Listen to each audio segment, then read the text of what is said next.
Sometimes, after collecting a sample and already starting to work with the data, you need to add a new score to your data set.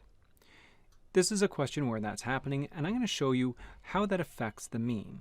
Now remember, the mean, the sample mean in this case, is equals to the sum of all of your scores. That's your total of all of your data over the number of scores in your sample. So changing the data set by adding a new score is going to affect everything here. It's going to affect the total, and it's going to affect the number of scores in the sample. So let's read through this and see how we're going to work this out. It says a sample of n equals to 5 scores has a mean of 20. So that's a sample mean of 20. A new score is added to this sample, and the mean is recalculated as m equals to 18. So I have a new sample mean. My sample has decreased in value with the addition of this new score. What is the value of the score that was added?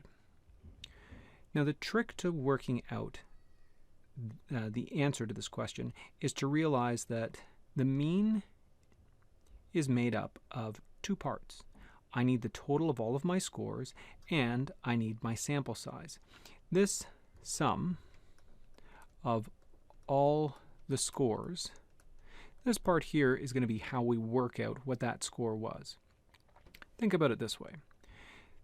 The old mean, before we added that score, was equals to 20, but it was made up of the sum of the old values over the old n. And we know that the old n was equals to how much? It was equals to 5. So we know two things here. We know that this was 20, and we know that this was 5. So considering that we know two parts of this equation, and there's three parts, we can rearrange it and solve and figure out what the sum of your old x values was. The way that I do it is like this. Let me change colors here. If I want to rearrange this so that I end up with an equation that looks like this, where it tells me what the sum of my old x values is equals to, I'm going to need to get this by itself. And to do that, you need to undo this division by n here. To undo anything, when you're dealing with an equation, to undo this division by n, you just do the opposite. So I'm going to multiply by my old n. But whatever you do to one side, you have to do to the other side. So this is going to be m old times n old. So these two will cancel, and that'll leave me with this equation. It'll be m old times n old. So I'm just multiplying the two of these together. Remember, brackets next to each other means that you are multiplying these two values, is equals to, and the only thing left on this side is my sum of x old. The little subscripts just tell me that I'm dealing with my original set of data.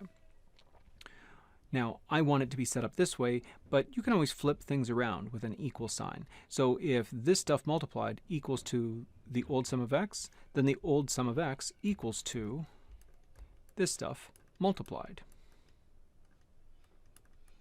And we know what that stuff is. That is the 20 and the 5. So I can plug those in. So I'm going to have 20 times 5. And so this is equals to 100. So I know that originally, with my original sample data, before I added that score, my sum of x was equals to 100. Okay, so now how's that going to help me? Well, let's have a look at what the new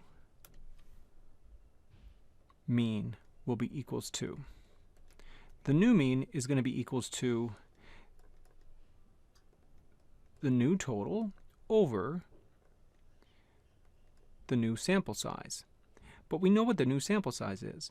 We just added a single value. So this is no longer going to be 5, this will be 6. We also know, they've told us, that the mean has been recalculated as 18. So we can figure out what this new sum of x is. We basically just would be going through the same steps that we did here. We're going to rearrange this to get to this equation. We're going to be rearranging to get to the sum of x. Actually, let me do this like this. The sum of x, my new total of all of my scores, is equals to my new mean times my new sample size.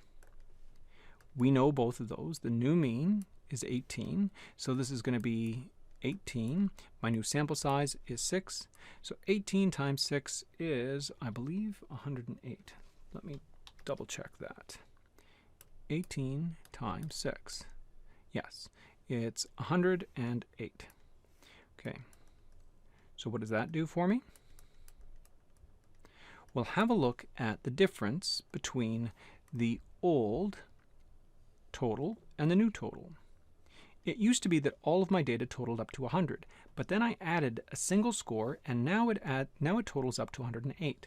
So what was the single score? The single score has to be that 8.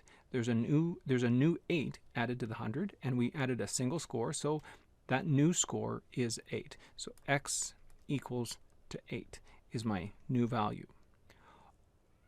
Adding a single value here changed the mean, because the mean is affected by two things: the total, and if you add anything, you're going to change the total, and the number of scores that make up the total. And so by adding a new score, you're going to change this number as well. It went from 5 to 6.